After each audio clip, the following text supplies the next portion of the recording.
Yo, what's poppin', Low Gang? We're back, rantin' in Rant City. This one's from Neon Mantu, who says, rant about Digibro's influence on you, your channel, your history with the channel, and their content, as well as how what you want to emulate from their content, that came off weird, and what you learned from it. Yeah, I didn't exactly read that in the best way, but you know what? We're rolling with it. First of all, Digibro is not Digibro anymore. She transitioned to a female and then became Trixie the Golden Witch, also known as Beatrice of Yig Studio, which is a, I guess, collective of people, and then be retired. And to my knowledge, she is okay with people calling her past self Digibro. So I'm going to call her past videos and the person who made those Digibro, and the new stuff made by B, post-transition, B or Beatrice, or Trixie. One of those three. I think everyone can agree to just accept that, hopefully. It clears things up, because I really do treat the modern Digibro, Yig Studio, rather, channel as an entirely separate thing from the old age. And I'll probably mention it at some point in this rant, because it's really inescapable. You can't really talk... I mean, I guess you can, but it's hard to talk about Digibro without talking about Beatrice and what became of Digi. So, I got into Digi's content somewhere around, if I had to say, I don't remember the exact time, but I know it was fairly early on into my YouTube career, probably around the Wodakoi video, which was like late 2020? Yeah, late 2020. I think that would have been like November. And so, but before that point, I mean, I guess it depends on how far we're going back, but way back in the day, I used to review shows through generalities. And I don't think any videos like this ever appeared on the Crunchy Bagels channel, but I know that way back in the day, I wanted to make a review on the movie Alpha. If any of you know what that movie is, it's about the first dog, who's actually a wolf, but he befriended this dude who got kicked out from his tribe. And it has a lot of pretty backgrounds and pretty locales, but my big problem with it at the time was that it seemed to avoid using dialogue whenever possible, because they used like this made-up language that I think had a lot of effort put into it, like actual, like if you're a guy into conlangs, you would be enraptured by it. Pretty sure that's how it went.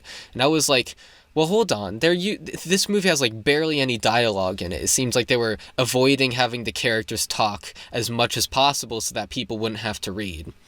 At least that's how my, however old I was, I think 8th grade self perceived the movie. I haven't rewatched it since then. But I was largely reviewing it through generalities and obviously thrifting the video together in Windows Movie Maker. And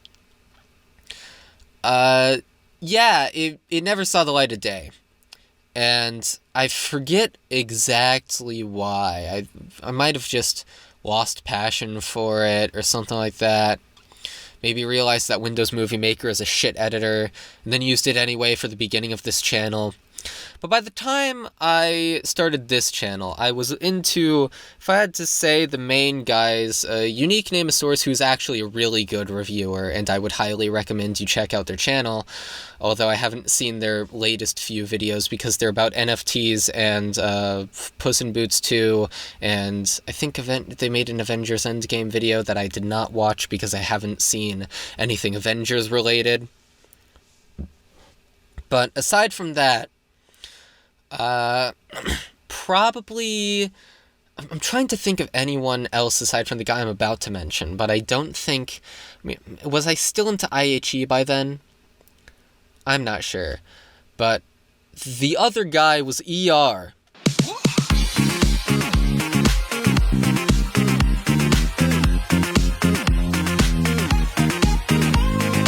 But I'm digressing. The point is, I was into dubious review man, and ER is mostly into bashing things as hard as possible into the dirt, most often by picking apart their plot holes and very harshly criticizing their characters and plot holes in like a very harsh, I've said like harsh like 5 times.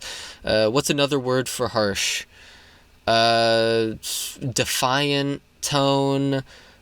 He seems very full of himself when he talks in his reviews, and it's clearly, on some level, a character, because it is admittedly very enrapturing, I guess, to see someone just completely go ham on something, and the way to accentuate that is to just basically seem like it has no redeeming qualities whatsoever, and being as just completely unforgiving as possible.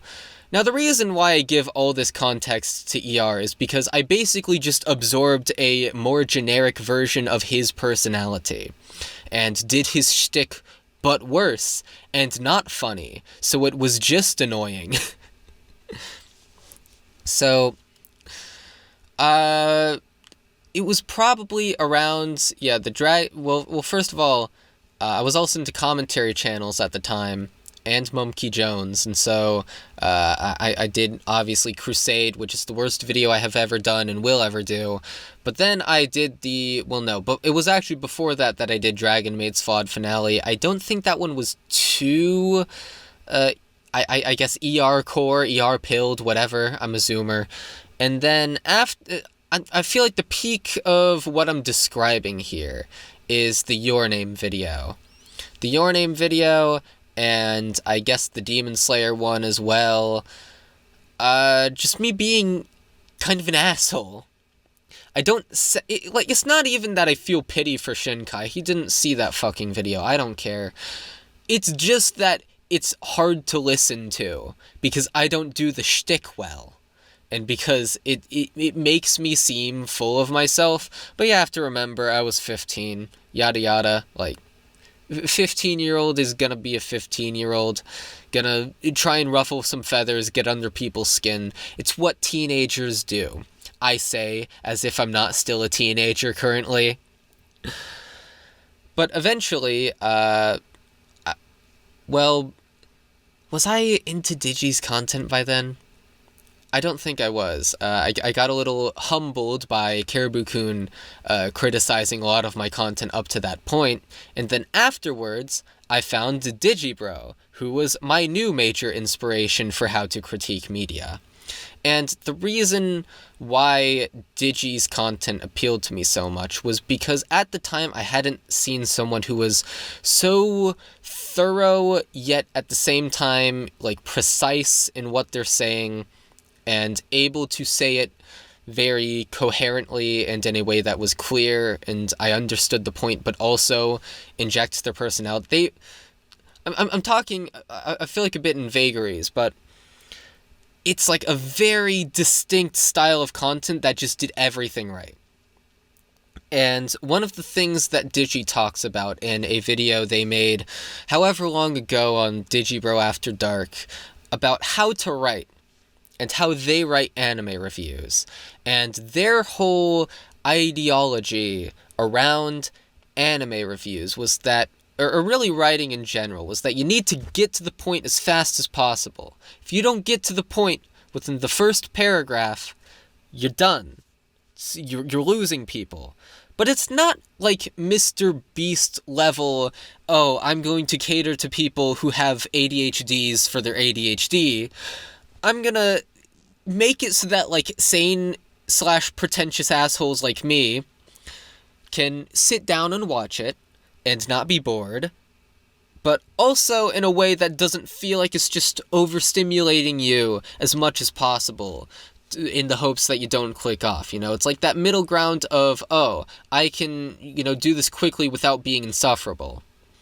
And I really took to heart that specific thing, because if you notice around the Wodakoi video, I think I got into Digi's content, or rather, I saw that video Digi did after I had released my Wodakoi video, where, the Wodakoi video takes 2 minutes to start.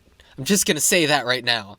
And granted, I am telling the story of how I got into Wotakoi, but Digi even says in Shit Talking Other Anime YouTubers, that amazing video, I've seen it like 3 times, it's enrapturing, but Digi was like, I don't care how you got to the point of watching the show, I just want you to tell me what you thought of the show, because that's the point of the video. You're just meandering and wasting time. And I was like, good point. Fair. Taken. And, I think the Tony Kaku video still does a little dicking around before getting to the point, and then you get to the Gabriel Dropout video. And I think I literally started with something to the effect of, Gabriel Dropout is a comedic masterpiece, and then it like goes to a title slideshow where it's like, that's it, that's the intro. And I've sort of taken that to heart, I guess. My videos start rather quickly now. You know, sometimes there's a bit of an intro to be like, hey, here's what the video's about, don't click off, and then I just get right into it. Or in the Tomazaki video, which I came back with, I was like, I made a few jokes about my channel being dead, because I felt like I needed to acknowledge it, and then everything after that point is just raw, hey, here's Tomazaki, I'm going to say it quickly, I'm not going to waste your time. Although arguably that video did have some fluff. And, you know, Digi also made a video going into how they edit scripts, and it was using the Kimono Friends video as an example, where, you know, Google Docs saves edits, so he went through the, like, all the edits that he did to the script, and he used it as a particularly, bad, or I guess good example. Oh god, my Google Calendar just went off. But Digibro used it as, like, an example of how, like, because he was drunk when he originally wrote, like, the rough draft of the script. So he was like, okay, I'm, like, extra bad at writing this time. And then I get to fix all these errors, and I can show people, like, hey, here's an especially messy first draft, here's how I fixed it up. Let me just tell you, Digibro is ungodly coherent. And the reason why is because he's, first of all, way older than me, and second of all, has been doing it for more than a decade at this point. And I, like, yearn to be that coherent with my thoughts in a first draft, because he changed. I know, in his head, he was changing a lot. I was like, you changed barely anything. I know how my drafts look when I first write them, and I can tell you they're a billion times worse than what his first draft, done while drunk, looked like. It was a very enlightening moment. But that goes to show that the thing with most YouTubers is that they're not good writers. And Digibro is very, very, he's aware of it, because he's honed his writing skills to the point where he thinks they're, you know, really, really good. And I, as an aspiring author, have been continually honing my own writing tricks, and, you know, I've learned a lot of words, and I know how to put them together in interesting ways, and I would at this point consider myself a fairly good writer. But I'm not anywhere close to the point where I can be as coherent as Digibro is in a first draft. I have to, you know, try to refine the point a little bit. But the funny thing is, although I'm talking a lot about how coherent Digi is, and, you know, how well-spoken he is, at the same time, his scripts are actually a little messy. If you really sit down and listen to him, you can be like, oh yeah, like you, like, you can tell they're written in just 2 drafts. But at the same time, it also gives it a certain charm, I guess. It gives it a very specific feeling where it feels like someone's natural voice talking to you, but at the same time is so well spoken. And that's the same tone that I strive for in my own videos, because I feel like sometimes my scripts come off as a little too polished, which is such a weird complaint, I know. But it's like, well, sometimes I wish I sounded a little more like I was just talking off the cuff. it's hard to exactly quantify it. I am speaking in sparkling generalities and very, I guess, vaguely. But I guess the point is, I want to be that good. I want to be that good at writing. And another thing I liked about Digibro's videos is that Digi, is not only just well-spoken, but also has a lot of passion. You can tell that he really cares about the anime he likes and really cares about dissing the anime he doesn't like. But it's not in this sort of haughty, I'm too good for the show type of style that ER does. It's more so like, I aggressively hate this thing with every fiber of my being, but it comes off as less caustic, I guess is how I would describe it.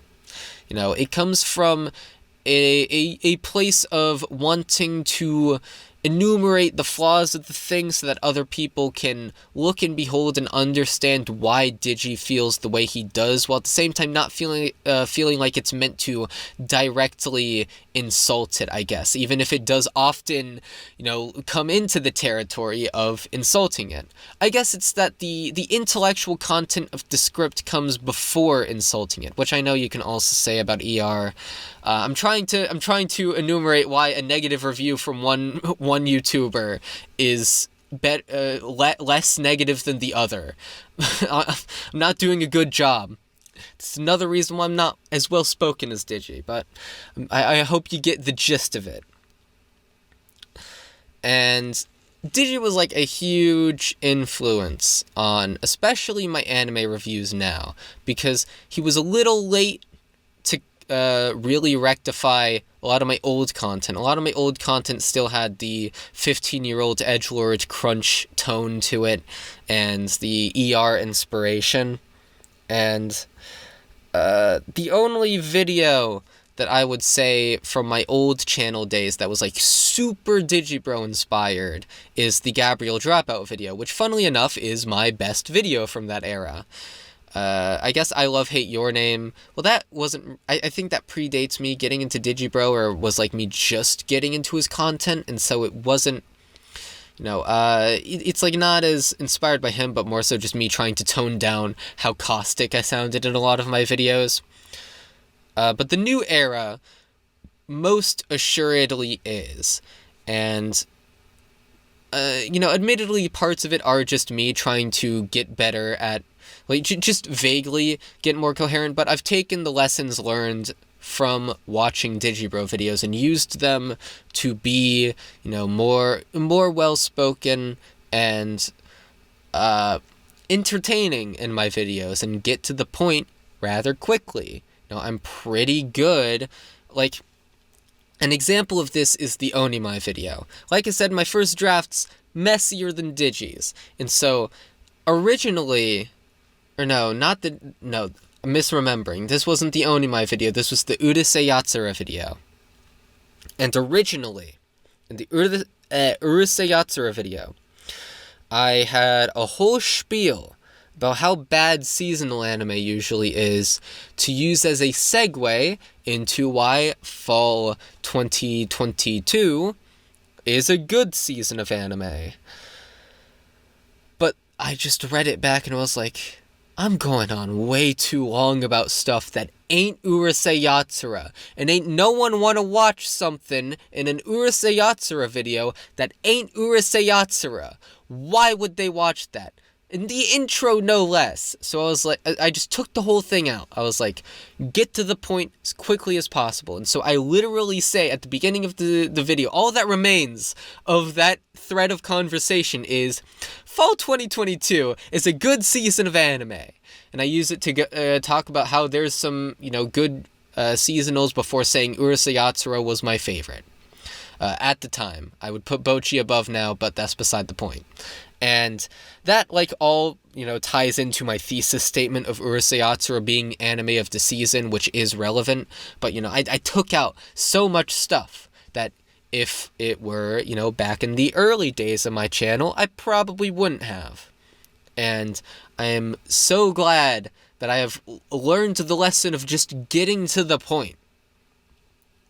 No, not always an easy lesson to learn, but sometimes you just gotta do it. You gotta cut out your introductions. And another thing that Digibro content made me realize is that AniTube, a lot of it just ain't that good. I'm not gonna burn bridges in this video, but there's a lot of channels that I used to watch that I can't anymore, because I'm like, well, once you experience Digibro, you can never go back. You can't watch the other stuff anymore. It just doesn't have enough substance. But eventually, Digi became not Digi. She became B. Now, I'm not going to say that her transitioning is the reason for content getting bad. It just so happens to coincide with it. That's so bad. That's going to get me canceled sometime. But there was a lot of... I would pin the blame more directly on just the general upheaval of her life at the time, and this eventually led to a far more mellowed out, seemingly happier Beatrice the Golden Witch, Trixie the Golden Witch, whatever. And the content from this era is universally considered to not be as good. And it's difficult to quantify in direct terms. But I think if I had to say what's missing, it's the fire. B has sort of an ADHD brain, can't focus on anime anymore, admitted to putting ReZero and World's End Harem. Yeah, that's the show. Admits to putting all those shows on 3 times speed. I can't read that fast. How do you put that on 3 times? I struggle to keep up on 2 times speed, and I only put it on 2 times speed if it's boring as hell, and I know I'm gonna drop it by the end of the episode, and I'm just watching it because it's a seasonal, and I watch all the seasonals for my podcast, and even then I don't even put many seasonals on 2x anymore. And like sometimes I'll put it on 1.25, 1.5x if I'm at one of those scenes in a show that puts me through secondhand embarrassment. I'm like, I can't handle this, and then, speed it up to get it over with quicker. How do you watch an entire show in 3x? I don't get it. I really don't. But the reason why is because B has been in the game too long. She's become pretentious. She became too pretentious for her own good, got too fed up with anime, and was just like, whatever, I don't care anymore, I just want to get the shows over with. And that leads to not being as passionate anymore, doesn't want to sit in the anime very long, but also B adopted this sort of hippie mindset of not insulting any shows, where, because she saw in the past, her Dear Crunchyroll video way back when, ended up, at least in her mind, I don't know if it was confirmed, or rather I don't remember, but to be, her video delayed High Guardian Spice. She was like, well, that was a negative video, and my negative video caused bad things for the people who made the thing that I was shitting on. Well, maybe I shouldn't make negative videos anymore. And this is a whole nother topic that I have actually wanted to make a second channel video about, like why make negative reviews. TLDR, I think it's important for discussion of art that we are able to negatively critique things. But Digi took on B of keep on mixing them up. B came up with the idea that, well, maybe I shouldn't. And so it's not even that Digi never had negative thoughts about anything, but it's that Digi would sort of, not Digi, fuck, B, so bad at this, but B would tone down the negative as much as possible and talk up the positives as much as possible, to the point where her video on the Obi-Wan Kenobi show is like 90% just Bee saying, hey, the guy who plays Obi-Wan, he's hot, and he's a good actor, but he's also hot. That's the entire video. And I guess it made this style of review that would occasionally hit gold. I think her Mushoku Tensei review is really good, but would oftentimes just not have any fire to it, I guess is how I would put it. Felt like the passion wasn't there, and eventually Bee retired from YouTube after Vlogust. And Vlogust, I was not a huge fan of. It was a new vlog every day, new video every single day. Made a lot of points that I didn't agree with. But one of my favorite Bee quotes now is, I'm not sure how responsible it is of me to show anime to the younger generation. It ain't crack cocaine. What are you talking about? It's anime. It's a Japanese TV show. Why? That baffled me. That really got to me. And the reason why Bee said that is because she is under the impression that anime was overall a negative influence on her life. That it made her bitter and stopped her from going out and socializing. And that she just got so swamped in anime, so addicted to it, that she couldn't find, she was searching for something in anime but didn't find it, and kept on refusing to find it until eventually she realized, oh, I'm trans, that's what I was looking for this whole time. But not everyone consumes anime that way. I do kind of like the idea of searching for something in fiction, because I do think it oftentimes happens. I'm searching for, the best way to make a story, first of all. I want to keep on finding ways to hone, that came out gross, hone my storytelling, but sometimes it's happiness, which is vague. An anime on its own won't give you. But nonetheless, sometimes that's a part of the equation. I think it is oftentimes a part of anime, but it's not how everyone experiences it, and you can just, watch it casually as a way to have fun every once in a while. I don't get her aversion to showing anyone anime anymore. Although I think she might have gone back on that now because she is in retirement, now watching more anime for the first time in many months, nearly a year, if I recall correctly. She's also releasing AMVs now post-retirement. But even though I disagree with Digi's direction later on in the channel, I still think that Digi would overall be probably my favorite creator on YouTube, and it was really sad to see her retire. Because I just sort of had this idea that, Digi's been around forever. Bee's gonna keep on trucking. But nope. She retired. And although she has made some new videos recently, still was sad to see that retirement video and be like, oh, this is the end of an era. One that I joined very late, and that I wish I was able to join earlier. I still listen to many of the After Dark second channel videos, and that's the inspiration for A Bagel for the Road. That's the inspiration for these rants that I'm doing right now. And, I want to be to the point where I can just make a rant about something and say it without any flubs, and I'm getting better at talking off the cuff. These rants are certainly helping, but, Digi is my inspiration for that. Digi is my inspiration for being able to make these videos very well. And overall, I do not ever want her to go, I guess. Even if, I don't necessarily agree with a lot of her stances anymore. It's still I like her. I like her content. Well, the old stuff. And some of the new stuff. And I don't want her to go, Yeah, that's about it. See ya.